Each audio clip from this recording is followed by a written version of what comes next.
David Ghiyam, welcome to the Winners Biology podcast. How are you? Thank you for having me. Welcome to Israel. I love it. How is it?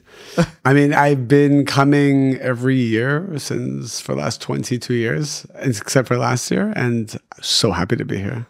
We are so happy that you're here. I was in a seminar. It was amazing. The energy was so high. The people was waiting to get this knowledge from you. I was in so much shock because I've given this seminar in so many different cities around the world, and obviously a lot of great energy, but nothing like what I experienced here.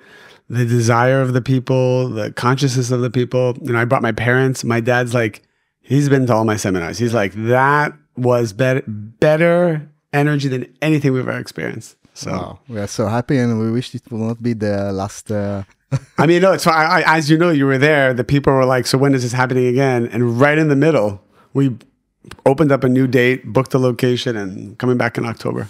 Wow. It will be amazing. We probably will speak about it. But maybe I want to take you to the first memory that you had with money and financial abundance. Okay. Well, how much of my background does your audience know? We're starting cold turkey? We can do it for 2-3 minutes if you... Okay. Yes. So for people who may not know, when I was 14 years old, I felt like a bigger desire than just whatever was going on in school. And I wanted to manifest something bigger. And so I just started to do things to make money. And I had made my first $1 million when I was maybe 14, 15 years old. And that wasn't satisfying either. And so as a teenager, I could also see having this kind of access. This was 20 years ago, 25 years ago, where $1 million was, much more than it is today. And so my uncle saw that I had a bigger desire for life, and he was studying Kabbalah. And he came to me and he said, you should come to a Kabbalah seminar. And I said, I'm very anti-religion or dogma or anything that's like going to limit me. And he's like, no, this is not religion, spirituality. So I went to my first seminar. And I'm like, these are the secrets of the universe. I said, if I learn Kabbalah, this is what I was thinking then. If I learn Kabbalah, I will be the most successful person in the world. That's how I looked at it. I'm like, I will be powerful. I will be wealthy. I'll be all these things. I'm like, these are the secrets that people learn usually after like living a whole life of mistakes. So I started to learn Kabbalah, changed my life. I saw miracles. I graduated from UCLA college at 19.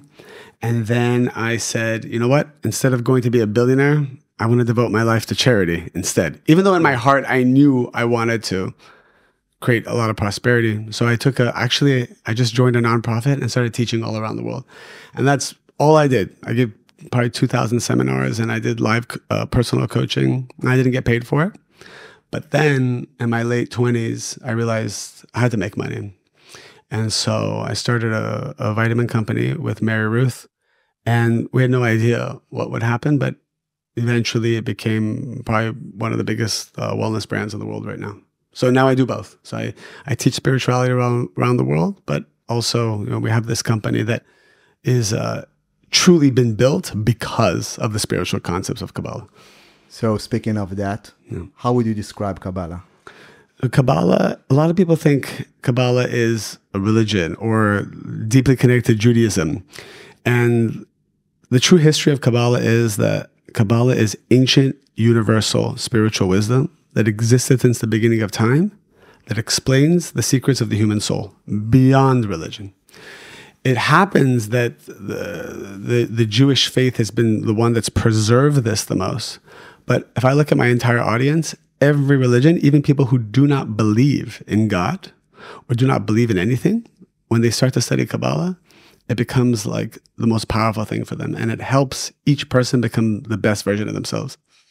Do you remember the first, the first shift that you saw? Oh, this is actually have direct implementation to my business, learning Kabbalah and expressing that inside of me.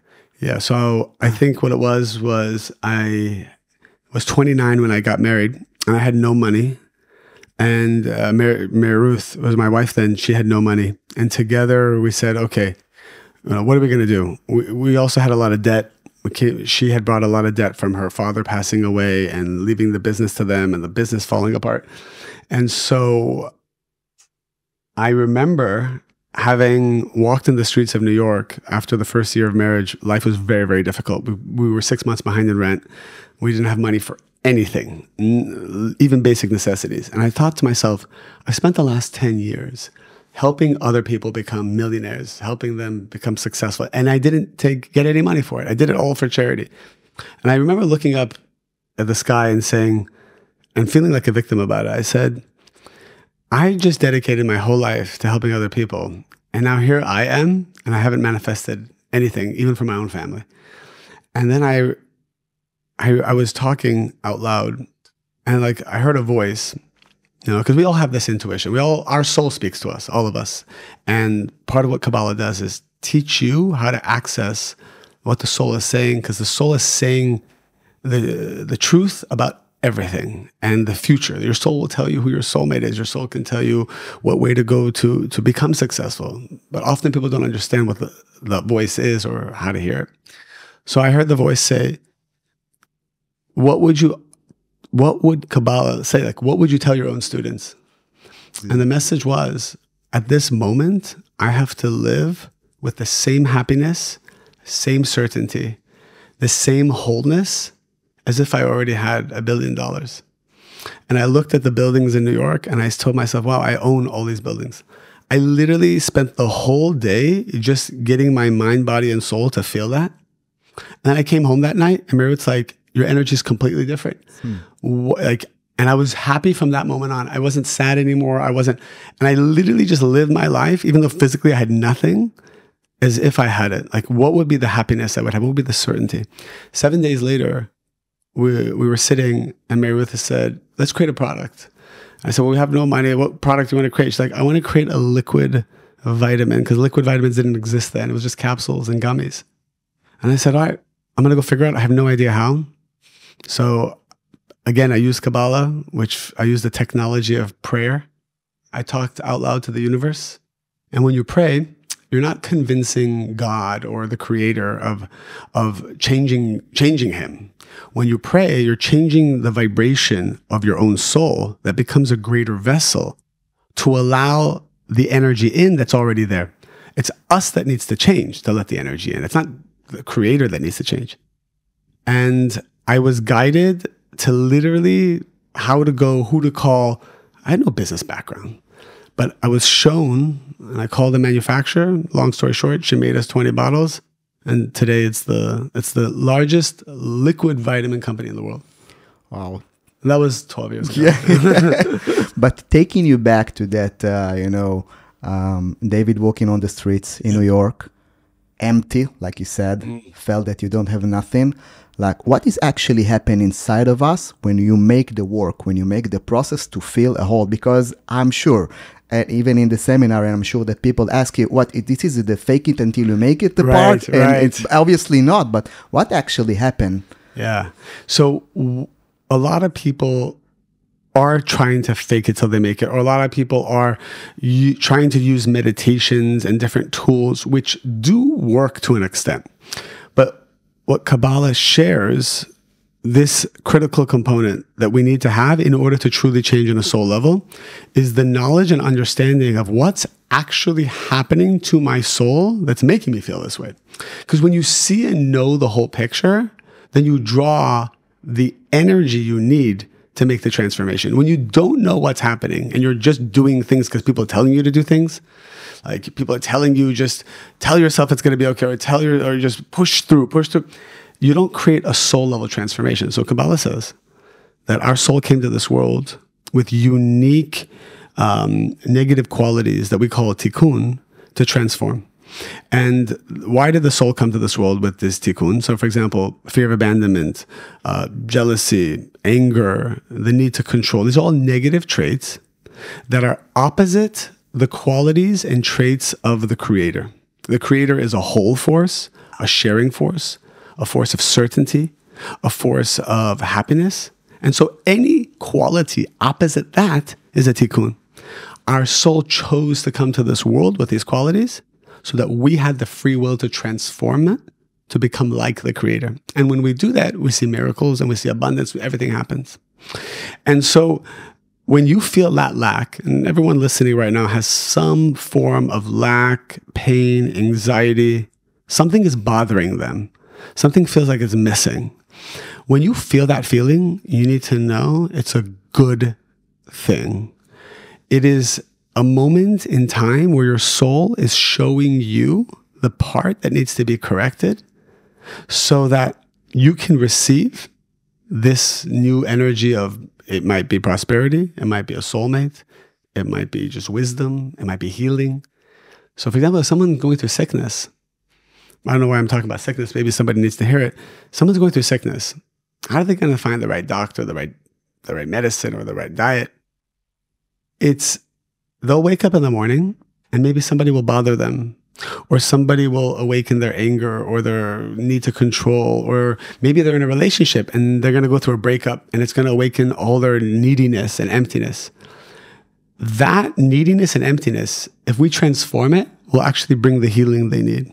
Or that neediness and emptiness, if you transform it after your breakup, will maybe take your business to the next level. All of a sudden, you'll get a new customer or a new investor. So everything is connected. And when we transform our negativity and our emptiness that comes up, the light that we reveal from that goes to other parts of our lives and overcomes the darkness. Oh, this is deep, because we see challenges in business as the problems that, avoid us from getting to the business success. And what you're actually saying is, no, this is the work that will bring the light. Oh my gosh, yes. And, we are here, we are dealing with so much difficulties now. As you know, 600 days plus, we have extreme, crazy war. And it's not a war on a battlefield. It's a war that happened inside of us. We have friends, I have friends, commanders in the battle, friends that are now, more than 400 days just fighting for the country. So the question is now the listeners for our podcast is now actually fighting not for surviving, it's fighting for the right to see themselves striving. Yeah. Okay. And it probably that the energy that surround you affect you a lot. So correct. Maybe the first question is, because what is to be broke, what is to be at the beginning, what will be the first step that I need to do inside of me in order to start a movement? Because many people now are stuck. Well, first, I understand and feeling, especially as I come here, how difficult it is, because you're in a constant state of fight or flight. So the nervous system is always like not fully aligned. And it's very difficult to live any kind of life. There's like constant spiritual and physical inflammation basically happening, right? And it reminded me, we talked about this in the seminar. People always ask, how do we deal with war? How do we deal with all of these external painful things? And it can be disease. It can be poverty. It can be like people's economy are really bad. People are going through difficult financial times. Like all of these external things are happening. And people are like, how do we overcome this challenge? So what I've learned and what my mentors have taught me, my teachers have taught me over the last 2 decades is, if you're going to war, don't worry about that. Go to war. If you're dealing with your work situation, deal with it the way you always would. But let's start to focus on what you can control, which is inside of you. People always say, give me an opinion. Like, give an opinion. What do you think about war? I said, I don't think anything. I think that the only thing we need to first focus on is how do we transform ourselves and elevate our consciousness to a place of certainty and wholeness, number one, inside. Because when you enter that vibration on the inside, then you have affinity of form with the Creator. And if you have affinity with the Creator, then the Creator's energy comes, and that's how you have protection, healing, and miracles. King David, he was the greatest warrior of his time. He was the most powerful man in the world at that time. He was the wealthiest man in the world at the time. He was also the most beautiful person. All the package. Oh, the whole package. He was the whole package. The Kabbalists say each one of us, men and women, we need to become Ashir, Gibor, and Chacham, which is like we need to become wealthy in every way, not just financially. We need to be strong, but not just physically strong, like mentally strong. And then we become wise. And the wisdom isn't just like learning things. It's being able to see the future, being able to see beyond time, space, and motion. Actually, to have prophecy, to be guided all the time by what to do, not by our desires, but by something higher. So this is our birthright. So King David, he had this ability to do all three of those things. But how did he get there? When he went to war, because King David went to war a lot, he told his soldiers, which often the soldiers were less than the people they were going to war with. They were the weaker army. He said, as long as, he told his soldiers, if you don't have certainty, don't come to battle. And if you're holding on to any negativity, like jealousy, bitterness, anger, hatred, don't come to war. Because if we have certainty and we have purity, love, and unity between us, we'll win every battle. And that's why King David won every war, because his army was always just two things. They weren't just physically strong. They had complete certainty. Certainty that everything is good. Certainty that everything is exactly as it should be, even though it doesn't look like it. Certainty that the Creator wants to give them everything. And they had unity amongst them. That is so important. When you have these two things, you'll win every war. And here's what's really powerful. Why do enemies attack us? Enemies can be, physical people from other countries attacking. It can be your ex-wife attacking you. It can be your ex-husband attacking you. As people get divorced and all of a sudden this person's attacking them all the time. It can be an employee sues you. It can be a customer sues you. It can be a lawsuit. These are all attacks. The enemies are attacking not us, but they're trying to attack our negativity. So the moment you transform your negativity, you transform your anger, you transform your doubts, the enemy leaves. Because the signal that they've been given by the universe is not to hurt you, but it's to come and push you to transform your negativity. So if the nations of the world are attacking, it's only because they've been guided by a higher power to push us to our internal perfection. If we're just thinking, how do we kill the enemy?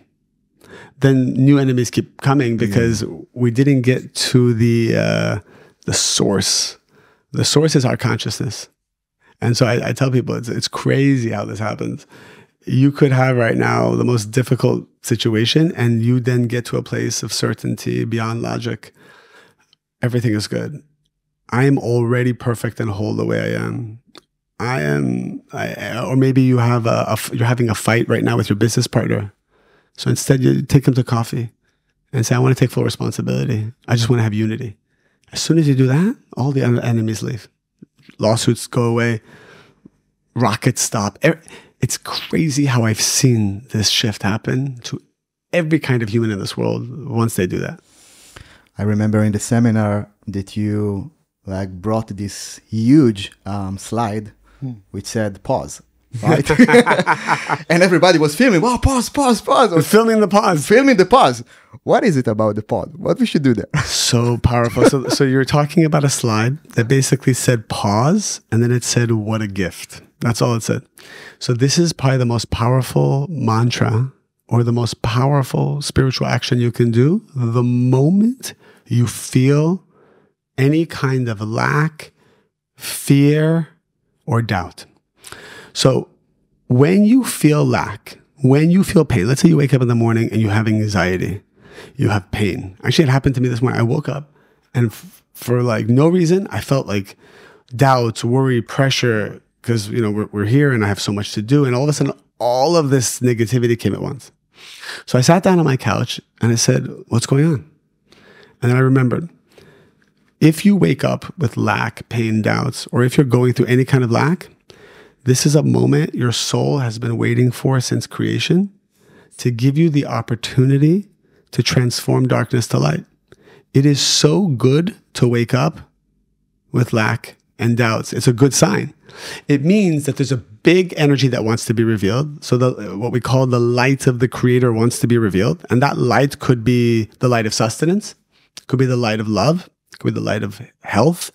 It could be the light of friendship. Maybe someone's trying to have a baby and they're having difficulty conceiving a child. Maybe they're going through IVF and it's not working. How are they going to have the baby? They need a new light. They need to expand their vessel. So first they'll wake up with pain and sadness as an opportunity to say, you know what? Everything is good. I have certainty. Now you've expanded your vessel. Now the soul of the baby can come. Now the money can come. Now all these things can come. So you're supposed to say pause when you feel the lack. Pause. Pause any kind of action to take instant gratification and not feel the pain. I'm going to feel this pain right now and I'm going to love it. That's where what a gift comes in. You say, what a gift that I have the opportunity now to feel this pain and then transform it to reveal the light. And I'll share a story with you. This came to my mind when you were talking. About 3 years ago, our business has been growing a lot every year. Every year we never had a trouble with growth. And then there was one year that it slowed down and the economy slowed, everything slowed down. And everyone said, look, don't expect to grow this year. We were growing an average of 40% a year. And, it's obviously a big brand. We have a lot of employees. We sell in 180 countries. So there's a lot of dynamics. And this year, everyone told me with the economy, with this, if you just stay flat or you're down a little, you're successful. I said to myself, that doesn't make any sense. I said, the creator isn't flat to down. The creator is infinite. I've learned that no matter what's happening around you, even if the economy is the worst, you can still, if you're connected to the light of the creator, you can have everything. You can have all the abundance. So I said, I don't accept this. And I don't know a lot about business. I have 12 executives. They all know more. They're more educated than me. They're more experienced. They're all older than me. They know more. But I told them, I said, look, I don't accept any of these statistics. Yeah. So what happened right after that? Nothing's moving. Revenue is staying the same, maybe even going down a little bit. And I said, no, I told the team, we must have certainty that we're going to achieve 40% growth this year. What happened that week? And my CFO calls me and says, we have a problem. I said, what's the problem? He said, we just found out that somebody hacked our system and we fell for wire fraud and we lost a lot of money. I said, how much did we lose? He said, about $1.1 million somebody stole. He said, we wired it to the wrong bank account and we don't know what's going to happen. So at first I said, I'm going to have certainty that not only we're not going to be flat, we're going to go up. Now we just lost a lot of cash. So I felt anger. I felt upset. I'm like, I was going to blame people. I wanted to quickly fix it. I said, let's call the lawyers, call the FBI, let's call these things. And I said, one second, this is a test that my soul is waiting for. I asked for a big energy. And when you ask for a big energy, you get a big test. So I said, let me call you right back. I put the phone down. I said, all right, let's feel all these emotions. I said, all of them, I brought all of them to the surface. And I said, what a gift. And I just, for like 30 minutes, I walked in a circle and I just said, what a gift. I love this. I love this. I love this. My body was telling me, no, this is horrible. This is bad. Cash flow, employee, like all the negativity was coming.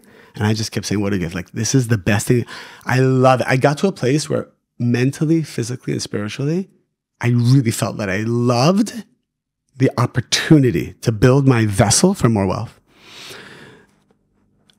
A couple of days later, he calls, and now I'm thinking, I did all the spiritual work. We're going to get the money back. So I said to him, I said, how's it going? He's like, I think we're going to get the money back. I said, Kabbalah works. 3 more days come by, he calls me and says, no, FBI called, it's gone. And I said, okay. And I felt all the doubts again. I said, no, second test, all in, certainty. I did the whole thing all over again. We never got the money back, but the next month, something happened with the business that I can't explain, where the growth became more than we ever had before. That year, we finished like up 60%, more than any other year. But what's amazing, and I share this story with people because right before you're going to go to the next level, especially if you're desiring it and praying for it and asking for it, in anything. People want to get married. People want to have a soulmate. People want something more. People want peace. The moment you want something big like peace, you're going to have first your biggest test. And you have to have certainty and not run away from it and not run to instant gratification and not numb yourself. You have to feel it and go into it. And if it doesn't work, you double down. And if it doesn't work, you double down. And then it opens up. And even though the money didn't come back, the creator brought the wealth from a different way. And that's why the business took off. Wow. I think you touched on maybe the most critical point, because you have 100% certainty about what you want to achieve. But while listening to you, it didn't came on your time. So like, what is this movement we should do? Like two movement we should do about like attacking and wanting the results, but from the other side, holding it back without feeling a loser because you didn't get the result. Like, how do you do both? How we do both? This is why. So Kabbalah is basically teaching all of us, the greatest relationship we need to have is between us and the Creator. There's a verse, Ein od milvado, and people think it's a religious verse. It basically says there's nothing besides you and the Creator. And everything outside of that is just secondary. So when a person's main goal in life is to make money, they'll never have the money. Meaning, even if they have money, they won't have the feeling of the money, the enjoyment of the blessing of the money. When the main goal is the relationship, or when the main goal is something in the physical world, either it will always run away from them, or they will get it, but they'll never feel fulfillment from it. They'll always feel like it's lacking. But when the main goal, your number one goal, is your connection to the Creator, and the way you achieve that is by becoming like the Creator, not just being religious, not just wearing religious outfits and doing religious traditions. Those things that are in Judaism or even in Christianity or in Islam, the traditions, they're not actually the thing that connects us to the Creator. The only thing that connects us to the Creator is when we act like the Creator. So why do people wear kippah? Why do people wear tefillin or even connect to Shabbat? Every religion. It's because those are tools and technologies to draw an energy that will help you pass your test. Meaning, for example, Shabbat. Shabbat is not a religious day. Shabbat is a technology that gives you additional consciousness of certainty, so that on Tuesday or Wednesday, when your CFO calls you and tells you lost the money, you have more strength that you drew from the connection you made to pass the test. But if you don't pass the test with your CFO, it doesn't even matter that you connected to Shabbat. It doesn't even, we didn't come to this world to do those things. We came to this world to become like the Creator. That's what Kabbalah is, just the most powerful thing. So when I teach these seminars in churches, in mosques, in synagogues, they realize that they've just been living kind of a religious life, doing rituals and routines, but they're not changing fully. They're not breaking their fears. They're still disrespecting their spouse, or they're still cheating and stealing on the side. They're still reacting to things all day long. So this is where we draw the strength. We realize that the relationship with the Creator and your spiritual work has to be number one. Then making money, then finding your soulmate, then everything else, number 2, 3, 4, 5. And when you put that as number one, then everything is blessed. When anything else is number one, it's always cursed. You never feel satisfied or fulfilled. What is the one thing that you are doing that connect you to the Creator, that works for you? I know prayer, of course, and you spoke about many things, but each one have his own part of connection. One thing that comes to my mind is I do this meditation, and I made an Instagram reel about it. I think it was one of my most viral reels. Never leave your house feeling that you need something. So we leave our house saying, I want to go get this, I want to make this. And we always feel like we need something. So I've learned from my teachers and Kabbalah's teaching, actually you need to leave feeling you're full and satisfied and whole and complete inside. As if you're already with the most amazing man or woman. You're already in love. You have $100 billion already. Now, when you already have it, people think, oh my God, if I feel I'm whole, then I'm not going to have a desire. Yeah. What's the point? I'm just going to be depressed. When there's a difference between neediness and desire. Remove the neediness, meaning feel that you need nothing. Once you feel you need nothing, the desire of your soul comes out, and then go out into the world with the intention of, I want to reveal what I'm meant to reveal. Not because I need it. When you need something, it's going to run away from you. When you feel you don't need it, but you want to reveal it, then you're blessed, and that's actually a very attractive energy. Think about dating. When the man needs you or the woman needs you, you feel you want to pull away. But when you feel they don't need anything from you, but they have a desire to connect with you, it's very attractive. So this is probably the biggest secret for me in anything. And by the way, it's very hard when the energy is very strong. Meaning, if you go out on a date with someone and they're very attractive or very powerful, then you get needy. So it's harder to do that work. Or when there's a big business deal and there's a lot of money at stake, then you get needy and you get afraid and you get scared. So it's harder when the energy is very strong. But that's the test. So it's maybe a different way to work on our vessel, right? You speak about two kinds of vessel. Yeah. Maybe we'll be able to expand a bit about it. So often people don't know until they learn. We actually have two vessels. One is called the linear vessel, meaning a line has a beginning and an end. It starts and then it stops. And this is the vessel of the body, actually, the body consciousness. How do we know? The body is very simple. The body says, give me food. It eats food, it's happy, and then it's sad, then it's done. Or sex, it's a high, and then it's a low. Or a compliment even. When you need the compliment, someone says, wow, you're so amazing, you're so handsome, you're so gorgeous, you feel good, and then it's gone, and you need more. You always need more. That's a line. Beginning, and then an end. Then there's a second vessel, which is the vessel of the soul, which is usually shut down, and we're not accessing it. That's a circular vessel. It's infinite. Meaning you're always enjoying. There's no beginning and end. It's infinite. And that's actually what we're all seeking. The way to access the circular vessel is to let go of the linear vessel. How do you let go of the linear vessel? It's when you are transforming the neediness, because the neediness belongs to the linear vessel. Desire belongs to the circular vessel.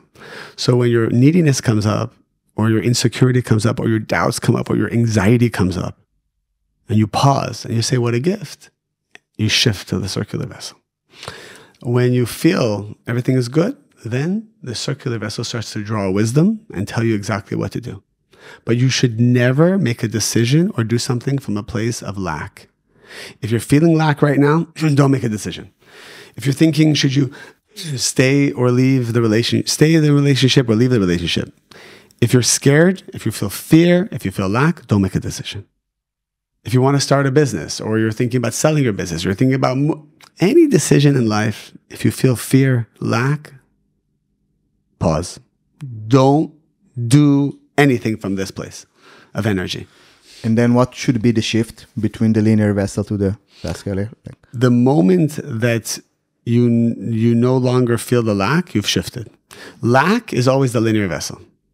Even, by the way, when you eat food, let's say you're sitting at an amazing restaurant, you're so hungry and you're ready, and like the best food comes out, pause, talk to the food. Say to the food, I don't need you. I'm not going to, if I eat you right now, and I need the steak, and I'm going to eat the steak, it's my linear vessel. I'm feeding again the part of me that doesn't create miracles. So steak, I don't need you at all. And sit there and meditate that you actually already have all of the energy of food. And actually it works, because this is what people do when they're fasting. This is just 30 seconds. Once you feel you don't need the steak, like you feel like, you know what, even if I didn't need the steak, I'm okay. Your body starts to calm down. Then you say, wow, if I don't eat the steak, it's going to go to waste. And there's so much light. The creator's energy is in the steak. So now I'm going to eat it to elevate the sparks of light in the meat and bring that for creation, bring that for me, bring that for my soul, whatever. So the intention now goes from I'm hungry, I need steak, to I don't need steak, but I'm going to reveal it for the world. This is all the secret of kosher. This is the secret of people who bless food in any religion. The blessing isn't to thank God. God doesn't need anything. He's whole. The blessing is actually to activate the circular vessel, which is, I don't need the steak. I don't need the apple. I don't need this girlfriend. I don't need this boyfriend, but I'm going to enjoy for the sake of the circle, for the humanity, for my soul, for a higher purpose. And it's so powerful because then you feel there's nothing more attractive in the world than when every woman says the same thing to me. I said, what are you looking for in a man? First thing they always say, a confident man. No dating profile says looking for an insecure man who needs my energy. We went out yesterday, to a restaurant, and there was a bar, and people were dancing, whatever. And I was with some of my friends, and there was two girls who were friends of mine, and the guys were like attacking, and the girls look at me and they say, "It's so unattractive, so unattractive." And I said, "Is it unattractive that they're approaching you?" She said, "No, I like when men are approaching, but they're coming with such a I need you energy." And it's funny because I said, wow, this guy actually is so handsome. She's like, I don't care. He's coming with needy energy and I'm just disgusted. And it could be another guy who's just a normal guy, but he's confident. If he comes with I don't need you, but I want to connect with you, you even see that energy. It's very powerful. Absolutely. Right? Absolutely. So that's the linear versus the circular. This is amazing because it's the same action, but different intention that change everything. Yeah. That's it. We're not asking people to change any actions. That's why I said, if you want to go to war, go to war. But go with certainty and wholeness, and then you'll see actually the war doesn't even happen. Actually, the last months you helped me a lot, even without noticing, because I felt that, we have 250 plus episodes in my podcast, and I felt that I need to do it. I need to do another episode and I'm fighting with it. And while we're speaking about the change between linear vessel to circular vessel, so I felt, wow, I forgot to do it for the creator. Wow. So thank you for that. That's beautiful. So thank you for that. And I felt so much like intensity inside of me of creating, and I have so many subjects, but and I felt I'm doing it not from the right intention. Wow. So that's incredible. And your audience may not see something different at all. You're still doing your podcast, whatever. Exactly. But they're going to feel this energy. Yeah. Most of them told me, like friends of mine, that, okay, you launched the episode, which was good, but it was not you. Yes. It wasn't you. It wasn't you. It was, So, and it also make us relief. So let's take it to a practical action in business that you like. So if I'm need to market my product, what is the check-in I should do? So good. So let's say what came to me is, let's say someone who's listening is a content creator. Everyone's posting on social media. Whenever you post, ask yourself a question. Am I posting because I need something from my audience? If you need something from your audience, they're going to feel like you're taking something from them. And you're now feeding the linear vessel. So when someone feels you're taking from them, they become your enemy. And that's how you're going to lose your audience. And that's how your following will disappear. Instead, right before you post, it can be anything. It can even be like an ad you're posting. If you say, wait a second, I don't want to take anything from my audience. I just want to reveal something that's going to inspire them or give to them. I'm not trying to take. Then that same post, that same action reveals a different energy.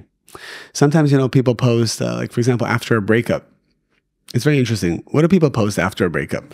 They're we talked about this in the seminar. People are very strategic about posting certain photos, or they want to make their ex jealous, or they want to draw attention from a man or for a woman, and, very, very subtle ways. Everyone's very, very sneaky in how they do it.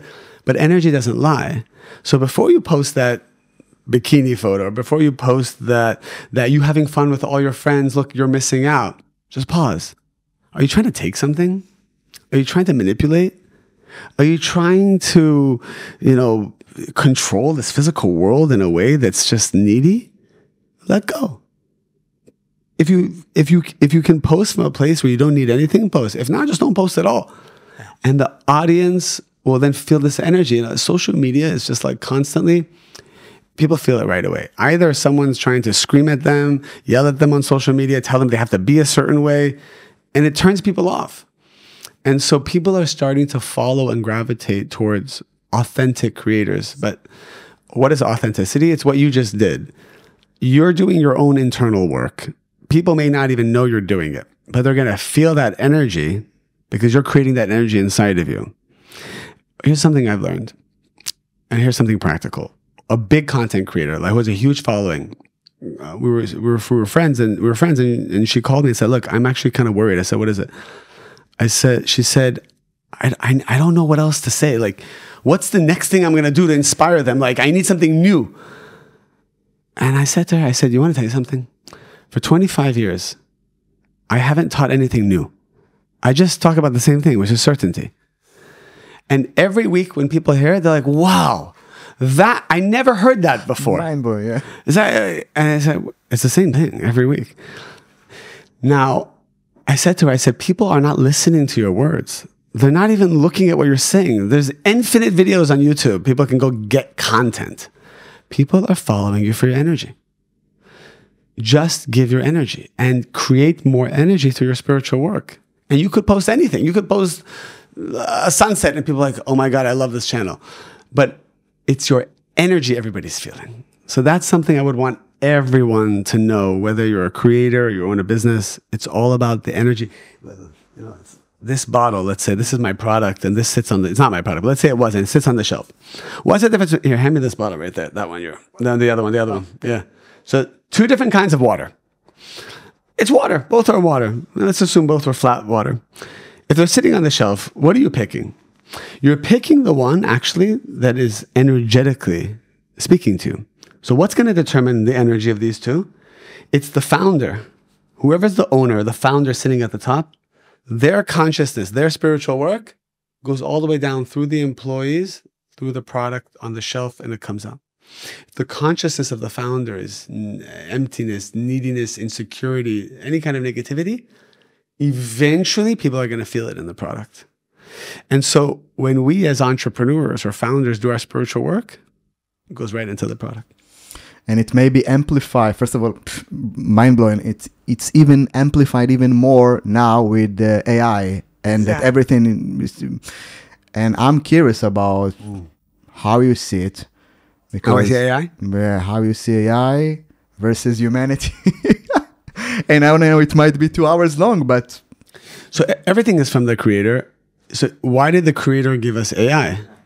So I use AI in my company. We use it for many different reasons. And one of the things I basically said to our employees is, because I brought in an AI consultant and I said, everyone must learn and be certified in AI. Why? Because by you being proficient in AI, you're going to create more value for the consumer. So we are giving. We're always going to be giving. If knowing AI is better for the customer, well, then we know it. We must know AI. If it's going to make us more efficient, if it's going to make us make less mistakes, then we must do it. That's the practical. The spiritual is AI is the closest thing that's coming to consciousness. It's like, it's so fast and it's almost consciousness, but it's not. The more powerful AI is your own consciousness. People don't often realize that at every second you're creating a reality. Through your thoughts, your words, your actions, your desires, you're actually creating a new reality every second. So what do you want that vibration to be? If a person is sitting in sadness for an hour and not trying to get out of it, if a person is having doubts and thinking about doubts and thinking in their head, like you're in the shower and you're thinking about what he said and she said in the future and the past, every second in that shower, you're creating a new reality, which is a reality of destruction. It's a reality of pain and chaos. So that's why the whole day is like a very difficult day, because that 20 minutes in the shower, you were just in your mind having doubts and fears and whatnot. So AI is showing us how quickly everything is speeding up, but ultimately to get us comfortable with the fact that consciousness is the most powerful AI. And AI will never duplicate consciousness. It'll get so close. Right now you can ask the AI, write a book for me, and it writes a book. Yeah. And manifestation immediately. So that sounds like witchcraft 20 years ago. Or even 100 years ago, a cell phone would have been witchcraft. Absolutely. So people are getting comfortable with the cause and effect becoming like this. So consciousness is the most powerful AI. So maybe in 10 years, 20 years, 40 years, everyone will just be focusing on how they can maintain certainty all day, as opposed to ChatGPT all day. Wow. Wow. It's deep. It's very deep. It's a very deep very concept. deep, and I think we don't even close to understand where it's going to take us. Yeah, I mean, we can all, for your audience, once we can always do a follow-up and go deeper in any one of these subjects. Absolutely. Absolutely. So we are about to wrap it up. You have a full busy day. So maybe last two questions. First one is, what are the 2 or 3 mantras that are walking with you the most? The ones that I use are always going to be the ones that I feel I'm going to be most challenged in. So for me, it's always, I am whole and complete. I'm always saying that all day long, because as I go through the day, situations occur that make me feel not whole. And so I then need to inject the consciousness of wholeness. And then I fix a piece of my vessel at that moment that I needed to fix since the beginning of time. And if it happens 100 times a day where I feel not whole, and then I say, nope, I am whole and complete with my mantra, I just corrected it 100 times that day. And maybe I need to do that 1,000 times until a miracle occurs that's really big in my life. So everybody needs to know that if you want to use the mantra of I am whole and complete, it's probably one of the most powerful mantras. And you may need to, everyone has a different number, but you may need to do it 10 times, 100 times, 1,000 times before your big miracle comes. Okay? The second one I say is, I say that one, Ein od milvado, I say, I know there's only me and the Creator. So as soon as somebody's doing something and I'm taking it personally, it happened yesterday actually. Somebody sent me a message I hadn't seen in a while. And it bothered me. And I took it personally. It was something I took personally. And it wasn't even a bad message, but it triggered something in me. So I said, why am I upset? I said, wait, there's nothing besides me and the light of the Creator. This person doesn't even exist. It's all a test for me to get closer to the Creator. And once I realized that, it took the sting out of this person. Some of us have been abused. Some of us have been betrayed. And some of us are still holding betrayal from our family, our friends, our ex, a business partner. You have to realize they had no free will. They were sent as an angel to trigger you so that you can see the darkness to transform and become perfect. It's not personal. They had nothing to do with it. It looks like they did. So that's another mantra. The second one is just me and the Creator. These people are angels. It's hard to believe that, but if you actually right now bless and send energy to the people that you're most upset with, you're going to speed up your process to miracles immediately. Wow. Thank you for that. Yeah. Lastly, before you leave, I want to share what you did in the seminar, because something I was extremely was moved by. You felt that the audience want more from you. Mm-hmm. And many of the audience ask for, give us some business wisdom and seminars and whatever. And you actually did something crazy over there. It was not planned. You were supposed to be here only for 1 day seminar. And you said, okay, if there's demand, I will see what I can do. And you basically walk backstage with your stuff and actually created on the same hour, or it was 35 minutes that you have time. You created a date. you created a landing page, you created a space, flights, of course, to come back here again to Israel and to make a business workshop seminar here, which is one of your best, I know. Would you share a bit about like what was happening inside of you? Because I think it was direct like implementation of what you teach. So it was a magical moment. So there was a woman, because yesterday's seminar was kind of a general understanding of how to manifest miracles. We talked to relationships, a little bit of business, a little bit of health, everything, right? So one of the women were like, I think they asked a business question, and I said, look, I can't get deeper into it now, but my second seminar that I usually teach in a certain city, it's all day just about business. It's the 5 spiritual principles that we use to create $1 billion brand. That's how we advertise it. And I go deep into everything: consciousness of employees, of hiring, of product innovation, of starting a business, of finding your path, of finding your career. You could be having no business. You could have, it's just all about how to manifest wealth, especially through your career. And it's practical, tactical, spiritual. Okay, so that's the seminar. So I said in front of everybody, all 550 people, I said, look, if you want to go deeper, it's something I can do next time. And then everyone's like, yes, we want it. I said, okay, I didn't plan to do an event because I don't know if there's demand. I wanted to first come and see. And this is happening live. And the whole room was like, we want it. I said, okay, let me think about it. Then we took a break for lunch. I think like 30 minutes later, I went to my room and my team was there. I said, guys, one of the spiritual laws that we actually do teach in manifesting miracles in business is called the 24-hour rule.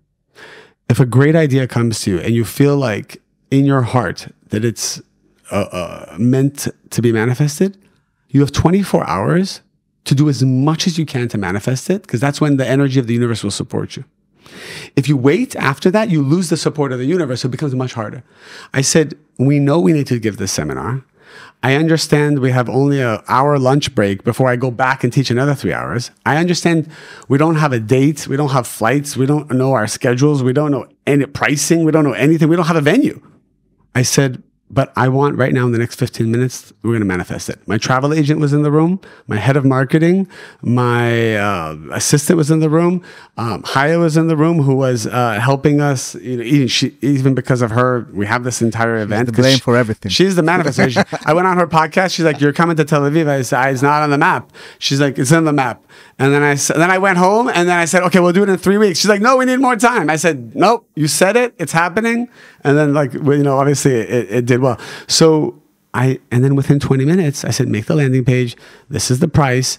Let's instead now have more than," because we were sold out. So many people couldn't come. I said, "A bigger venue," and I said, "I don't know what's going to happen, but just make it." An hour later, we went back to the room. We had a landing page. We had a QR code. I think like 150 people registered on the spot. And now we just need a venue. We need a venue that can hold over 1,000 people, I believe. But that was an example of what we will learn in the business seminar. It's called Limitless Abundance. When an idea comes to you, do not create space. Manifest as much as possible, whatever you can, in 24 hours. Wow. It was amazing. So first of all, I will share the conference link right here for everyone who wants. I will be there for sure.